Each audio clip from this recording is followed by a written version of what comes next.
Hello guys, welcome back to Sanju stories ಚಾನಲ್ಗೆ. ನಿನ್ನೆ Delhi versus Gujarat match ಇತ್ತು. ಟಾಸ್ ಗೆದ್ದ ಡೆಲ್ಲಿ ಅವ್ರು ಮೊದಲು ಬಾಲಿಂಗ್ ಮಾಡಕ್ಕೆ ಆಯ್ಕೆ ಮಾಡಿದ್ರು. ಗುಜರಾತ್ನವ್ರು ಬ್ಯಾಟಿಂಗ್ ಆಡಕ್ ಬಂದು ಅವರೇನ ಹೇಳ್ಕೊಂಡೇನು ಸ್ಕೋರ್ ಹೊಡೆದಿಲ್ಲ. 168 ರನ್ ಹೊಡೆದ್ರು. ಮತ್ತೆ ಡೆಲ್ಲಿ ಅವರು ಚೇಸ್ ಮಾಡಕ್ ಬಂದ್ರು. ಪೂರಾ ಒನ್ ಸೈಡ್ ಮ್ಯಾಚ್ ಆಯ್ತು.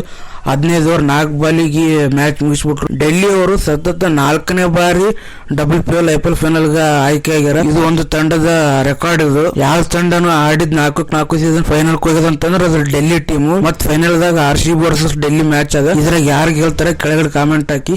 ನನ್ನ ಪ್ರಕಾರ ಫೈನಲ್ ಗೆಲ್ಲೋದು ಡೆಲ್ಲಿ ಅಂತ ಅನ್ಸಕ್ಕುಂತದ. ಯಾಕಂತಂದ್ರೆ 4 ವರ್ಷ ಫೈನಲ್ ಆಯ್ಕೆ ಒಂದು ವರ್ಷನೂ ಟ್ರೋಫಿ ಗೆದ್ದಿಲ್ಲ. ಈ ಸರಿ ಟ್ರೋಫಿ ಗೆಲ್ತಾರ ಅಂತ ಅನ್ಸಕ್ಕುಂತದ. ನೋಡಮ್ ಏನಾಗ್ತದ.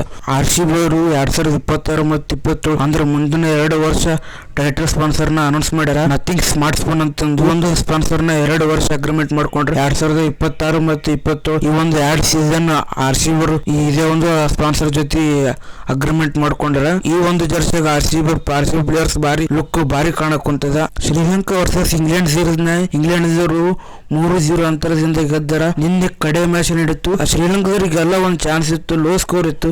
129 ರನ್ ವಿನ್ ಇತ್ತು. ಅದನ್ನ ಚೇಸ್ ಮಾಡ್ತಾರ ಅಂತ ಮಾಡಿದ್ವಿ. ಆ ಒಂದು ಸ್ಕೋರ್ ನು ಚೇಸ್ ಮಾಡಕ್ ಇಂಗ್ಲೆಂಡ್ದವರು ವಿಫಲ ಆಗ್ಯಾರ. ಇಂಗ್ಲೆಂಡ್ದವರು ನಿನ್ನೆ ಮ್ಯಾಚ್ ನ ಗೆದ್ದು ಶ್ರೀಲಂಕಾದವ್ರನ್ನ ವೈಟ್ ವಾಶ್ ಮಾಡ್ಯಾರ. ಇಂಗ್ಲೆಂಡ್ದವರಿಗೆ ಈ ಒಂದು ಸೀರೀಸ್ ಗೆದ್ದದಕ್ಕೆ ಬಹಳ ಹೋಪ್ ಬಂದಿರುತ್ತದೆ. ವರ್ಲ್ಡ್ ಕಪ್ ನಾಗ ಮ್ಯಾಚ್ ಆಡೋದಕ್ಕ.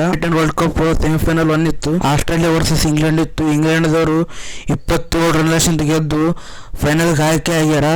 ಇವತ್ತ ಸೆಮಿಫೈನಲ್ 2 ಅದ. India versus Afghanistan. ಇದ್ರಾಗ ಗೆದ್ದವರು ಫೈನಲ್ ಆಯ್ಕೆ ಆಗ್ತಾರೆ. ಗೆದ್ದವರು ಇಂಗ್ಲೆಂಡ್ದವ್ರು ಕೂಡ ಆಡ್ತಾರ.